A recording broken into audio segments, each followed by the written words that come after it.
Okay, we is on to chapter 14. Now, one chapter left after this. Evening on the river. When Stuart arrived at his campsite by the river, he was tired and hot. He put the canoe in the water and was sorry to see that it leaked badly. The birch bark at the stern was held together by lacing, and the water came in through the steam. In the very few seconds, the canoe was half full of water. Darn it, said Stuart. I've been swindled. He had paid 75 cents for a genuine Indian birch bark canoe, only found that it leaked. Darn, darn, darn, he muttered. Then he bailed out his canoe and hauled it up on the beach for repairs. He knew he couldn't take Harriet out in the leaky boat. She wouldn't like it. Tired though he was, he climbed a spruce tree and found some spruce gum. With this, he plugged the seam and stopped the leak. Even so, the canoe turned out to be a cranky little craft. If Stuart had not had plenty of experience on the water, he would have gotten into serious trouble with it. It was a tippy boat, even for a souvenir. Stuart carried stones from the beach down to the water's edge, and blasted the cone with stones until it floated evenly and steadily. He made a backrest so that Harriet would be able to lean back and trail her fingers in the water if she wished. He also made a pillow by tying one of his clean handkerchiefs around some moss. Then he went for a paddle to practice his stroke. He was angry he didn't have anything better than a paper spoon for a paddle, but he decided that there was nothing he could do about it. He wondered whether Harriet would notice that his paddle was really just an ice cream spoon. All the afternoon, Stuart worked on the canoe, adding ballast, filling seams, and getting everything shapeshift for the mob. He could think of nothing else but his day with Harriet. At supper time, he took his axe, fellied the dandelion, opened a can of deviled ham, and had a light supper of ham and dandelion milk. After supper, he propped himself up against a fern, bit off some spruce gum for a chew, and lay there on the bank dreaming and chewing gum. In his imagination, he went over every detail of tomorrow's trip with Harriet. With his eyes shut, he seemed to see the whole occasion plainly, how she would look when she came down the path to the water, how calmly and peaceful the river was going to be in the twilight, how grateful the canoe would seem drawn up on the shore. In imagination, he lived every minute of the evening together. They would paddle to a large water lily pad upstream, and he would invite Harriet to step out on the pad and sit a while. Stuart planned to wear his swimming trunks under his clothes so that he could dive off the lily pad into the cool stream. He would swim up the crawl stroke, up and down and all around the lily pad, while Harriet watched, admiring his ability as a swimmer. Stuart chewed the spruce gum very rapidly as he thought about this part of the episode. Suddenly, Stuart opened his eyes and sat up. He thought about the letter he had sent, and he wondered whether it had ever been delivered. It was an unusually small letter, of course, and might have gone unnoticed in the letterbox. This idea filled him with fears and worries. But soon as he let his thoughts return to the river, and as he lay there, poor Will began to sing on the opposite shore. Darkness spread over the land, and Stuart dropped off to sleep. The next day, dawnly clouded, Stuart had to go up to the village to have the oil changed in his car. So he hid the canoe under some leaves, tied it firmly to a stone, and went off on his errand, still thinking about Harriet and wishing it were a nicer day. The sky looked rainy. Stuart returned from the village with a headache, but he hoped that it would be better before 5 o'clock. He felt rather nervous, as he had never taken a girl canoeing before. He spent the afternoon lying around camp, trying on different shirts to see which looked best on him, and combing his whiskers. He would sooner get a clean shirt on than he would discover that it was wet on the arms from nervous perspiration, and he would have to change it for a dry one. He put on a clean shirt at 2 o'clock, another at 3 o'clock, and another at 4:15. This took up most of the afternoon. As 5 o'clock drew near, Stuart grew more and more nervous. He kept looking at his watch, glancing up the path, combing his hair, talking to himself, and fidgeting. The day had turned chilly, and Stuart was almost sure that there was going to be rain. He couldn't imagine what he would do if it should rain just as Harry and Amos showed up to go canoeing. At last, 5 o'clock arrived. Stuart heard someone coming down the path. It was Harriet. She accepted his invitation. Stuart threw himself down against a stump and tried to strike an easy attendance, as though he was accustomed to taking girls out. He waited until Terry was within a few feet of him, then got up. "Hello there," he said, trying to keep his voice from trembling. "Are you Mr. Little?" said Harriet. "Yes," said Stuart. "It's nice to see you. It's nice of you to come." "Well, it's very good of you to ask me," replied Harriet. She was wearing a white sweater, a tweed skirt, short white wool socks, and sneakers. Her hair was tied with a bright colored handkerchief, and Stuart noticed that she carried a box of peppermints in her hand. "Not at all. Glad to do it," said Stuart. "I only wish we had better weather." "Weather. Looks rather sticky, don't you think?" Stuart was trying to make his voice sound as though he had an English accent. Harriet looked at the sky and nodded. "Oh, well," she said, "if it rains, it rains." "Sure," replied Stuart. "If it rains, it rains. My canoe is a short distance up the shore. Might I help you over the rough places in the path?" Stuart was a courteous mouth by nature, but Harriet said she didn't need any help. She was an active girl and not at all inclined to stumble or fall. Stuart led the way to where he had hidden the canoe, and Harriet followed. But when they reached the spot, oh, Harry was horrified to discover that the canoe was not there. It had disappeared. Stuart's heart sank. He felt like crying. "The canoe is gone," he groaned. Then he began racing wildly up and down the bank, looking everywhere. Harry joined in the search, and after a while they found the canoe, but it was a mess. Someone had been playing with it, and a long piece of heavy string was tied to one end. The ballad rocks were gone. The pillow was gone. The backrest was gone. The spruce gun had come out of the steam. Mud was all over everything, and one of the pedals was all bent and twisted. It was just a mess. It looked just the way a bark connect looked after some big boys were finished playing with it. Stuart was heartbroken. He did not know what to do. He sat down on a twig and buried his head in his hands. "Oh, gee," he kept saying. "Oh, gee whiz." "What's the trouble?" asked Harriet. "Miss Ames," said Stuart in a trembling voice, I assure you, I had everything beautifully arranged. Everything. And now look." Harriet was for fixing the canoe up and going out on the river anyway, but Stuart couldn't stand that idea. "It's no use," he said bitterly. "It won't be the same." "The same as what?" asked Harriet. "The same as the way it was going to be when I was thinking about it yesterday. I'm afraid a woman can't understand these things. Look at that string. It's tied so tight, I could never get it off." "Well," suggested Harriet, "couldn't we just let it hang there in the water and trot along after us?" Stuart looked at her in despair. "Did you ever see an Indian paddling along some quiet, unspoiled river with a giant piece of rope dangling astern?" he asked. "We could pretend we were fishing," said Harriet, who didn't realize that some people are fussy about boats.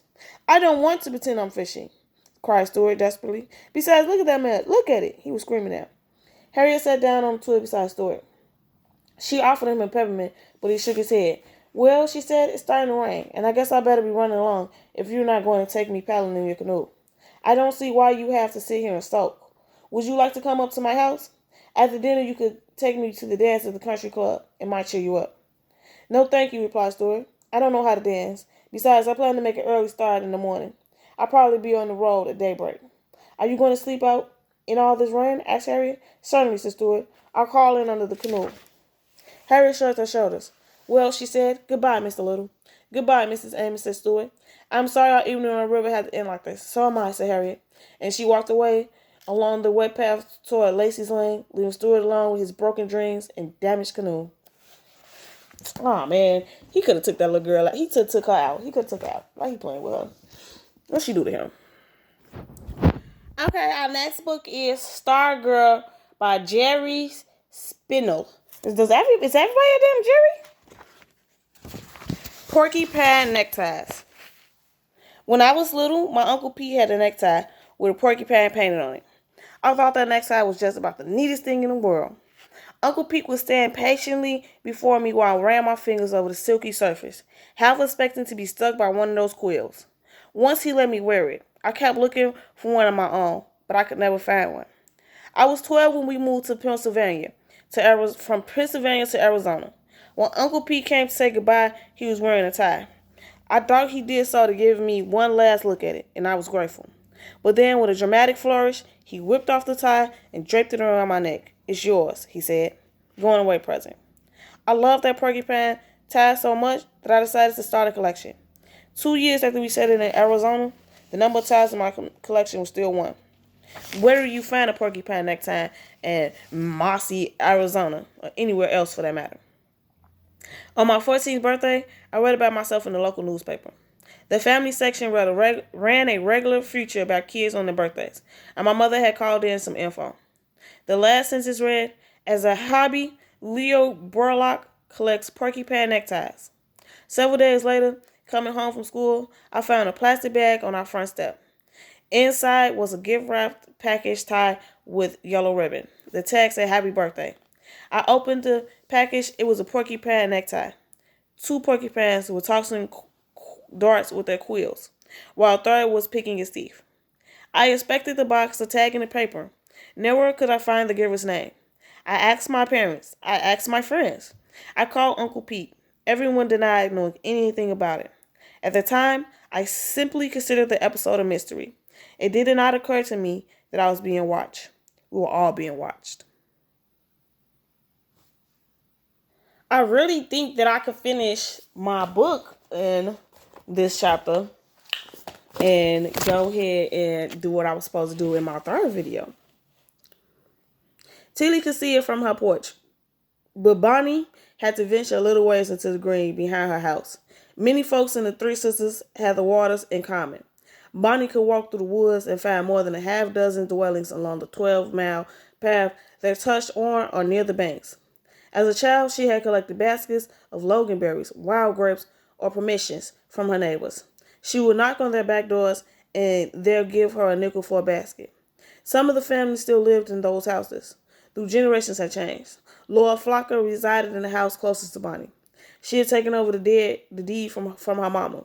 The elder of the Bilson boys lived about 3 miles from Lola with his wife and 2 kids. The next house over, once owned by Shirley and Basil Stokes, was now foreclosed and abandoned. The Bell sisters lived about 6 miles from the Stokes place. Then there was Tilly.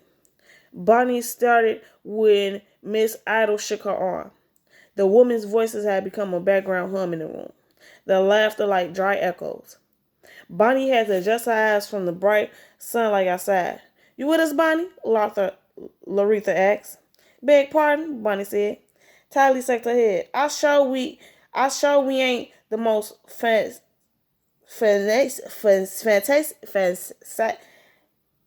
exciting group of folks, she chided, but I think we a little more lively than them damn sheets hanging out there. Excuse me, Bonnie said. Excuse us? Tylee snapped. Bonnie felt like a child being reprimanded by a teacher. As I was saying, Tylee went on, we have Reverend Duncan make an announcement, asking for only baked dishes from every woman in Piney Grove. We say that every year, Miss Isla put in, but folks still bring whatever they want. Last year, Gailey Connoisseur walked in with roast beef. Couldn't believe the nerve of that woman, Tilly said. I mean, here we are with all these lovely desserts, and Dolly got a damned roast beef. But it's all better than anything, Bonnie put in. Five sets of eyes turned to her. Tilly slanted her head. She took a small breath before she said, it's called a bake sale, Bonnie. That means folks supposed to bring cakes, pies, cookies, and such. When we have us a meat sale, then maybe Gladys can bring a roast beef. This was one of the reasons that Bonnie stayed quiet at these meetings. Though her remarks were small, she seems to always wear the cat from the wrong end.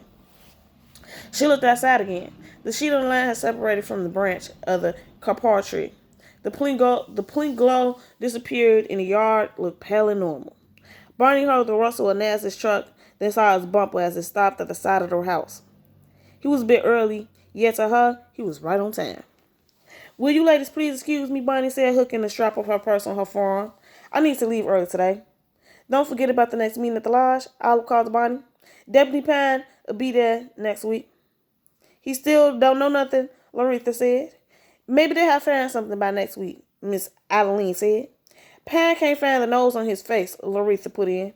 In the meantime, Tilly threw in, don't forget to bring your old clothes. Bonnie quickly strolled to the front door. And tell Thor about the drive, Tilly called. Maybe she'll have some dresses she'll cut apart with. As Bonnie walked out, she heard Olive likely say, girl, Thor wear them tight things. Her voice went up on Olive when she said, inexpensive. Honey, hush.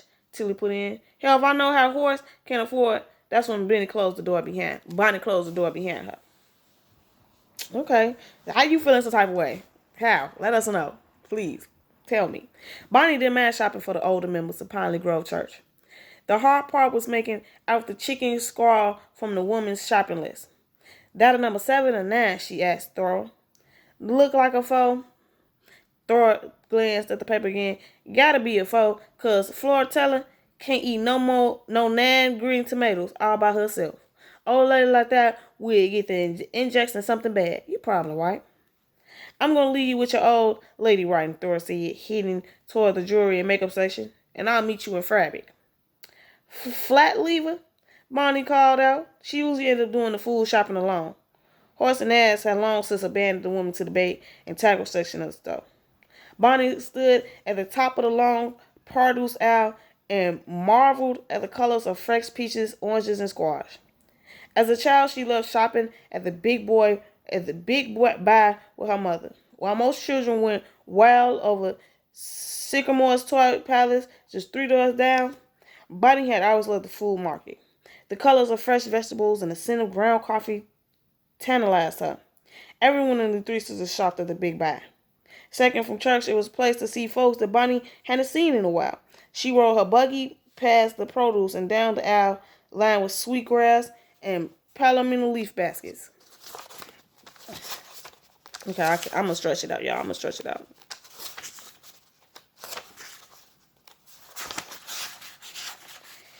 Hold on.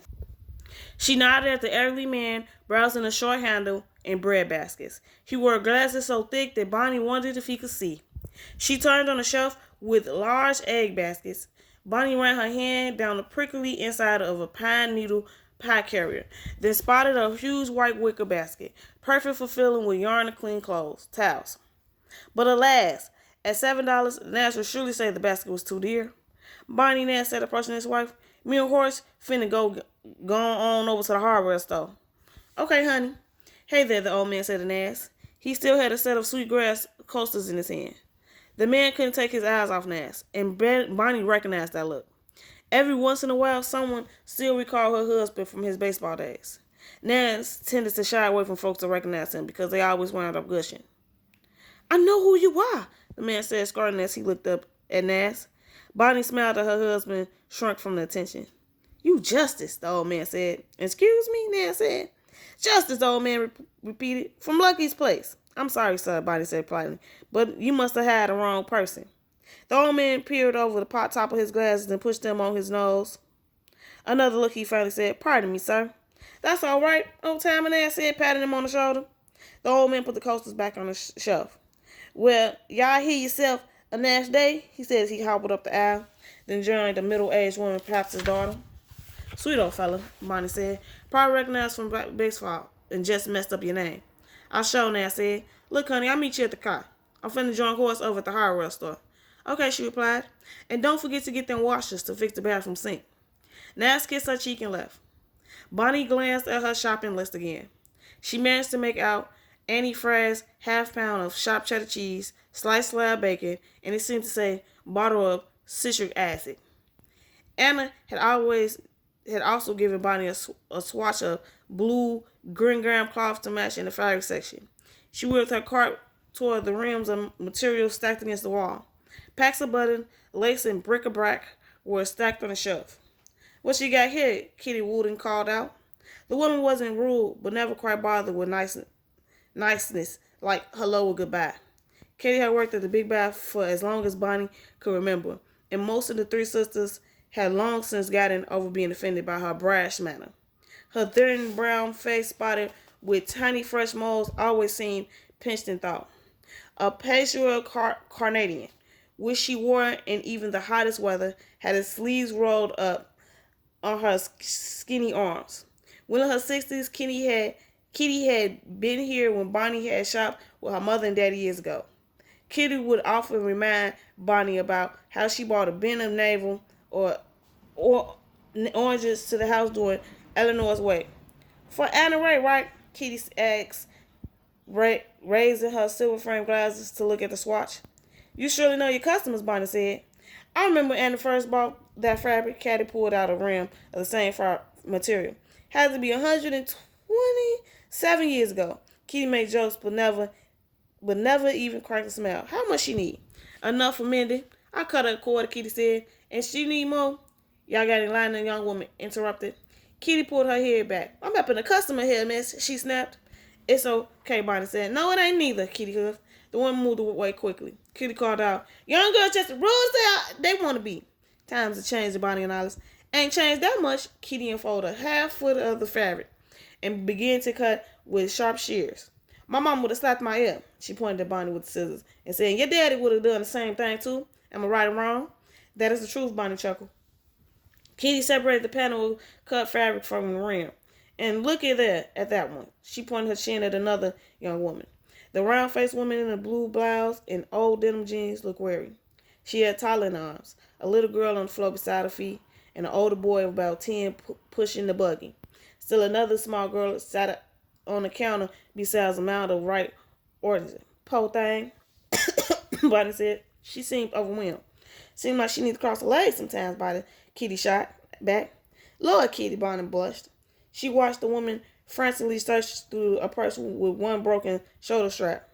Thora wandered over. She stood before Bonnie and Kitty, wearing her sexiest pout. What you think? About what, Bonnie said. The new lipstick? Bonnie moved closer. Don't you have that color already, she asked. I got iced orange, Thora replied. This is iced tangerine. The young woman that Bonnie and Kitty had been watching suddenly swatted her daughter on the behind. Get up from the floor, Eloise, she barked. Didn't me, Thora said as the child screamed. The woman yanked the tiny girl's arm until the child was dangling in the air.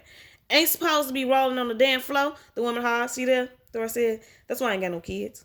It's a different story when you know how to handle them, Kitty whispered. Ain't supposed to let them run through the place like hooligans. She folded the cut fabric and stuck it in a small brown bag. And something else, too, she said. Thora and Bonnie leaned in to hear her say, just a few minutes ago, I asked that girl if she needs any help. You will never believe what she said to me. What, Thora said. Just as proud as you please. She tell me that she looking to buy some material to make herself. Kitty raised her hand like she couldn't believe what she was about to say. She said she want to make herself a wedding dress. Shut up, Miss Kitty, Thora said. All them damn kids, she gonna make a wedding dress? Kitty went on. Lord, if that ain't 1, 2, 3, 4 cots before the mall, am I right or wrong? The woman couldn't be older than 25, Bonnie thought. So young and so burdened. The woman set the toddler in the cart, then yanked at the arm of the girl on the floor again. As she reached to pick up the child, the collar tried to call out the cart. Bonnie was about to approach the woman to help. Leave her be, Bonnie, Kitty said. She made a bed and she needs to fend for herself. She wiped, Thora put in. The woman quickly pulled the plastic wrappers from a green sucker and gave it to the screaming girl. She just spanked. Then the toddler boy began to cry. I ain't got no more candy, boy, the woman said in an expression. Bonnie fished a pinwheel mint from her pocketbook, then approached the woman and handed it to the child. He looked up with big, watery eyes. What you say to the lady? The mama shouted. Thank you, the boy said, sticking the candy in his mouth. You're welcome, baby, Bonnie said. Take boy out to the bathroom, the woman told her oldest son, plopping the toddler into the boy's arms. Where the bathroom, mama? Just take him out in the bushes behind the stove. Need to find a leash for them kids, Kitty whispered. Man, my tired just looking. Just then, the girl called Elise dropped her sucker onto the rim of white orchard. Kitty looked at the child like she had personally attacked her. You gonna need to pay for that, she said to the mother. I can't, the woman said. Don't you see the sign, guy? Kitty snapped. Bonnie Thor and the woman turned to read the sign. At the same time, it said, please handle fabric with caution. Like, they all had to check that out. Like, there's a sign? That means there ain't supposed to be no messy kids around her. I'm sorry, but that's going to be 30 cents. I ain't got no 30 cents, the woman yelled. The children required they watch their mother and Kitty arguing. You come to buy some fabric, didn't you? Kitty quarreled as she yanked the sucker off the material.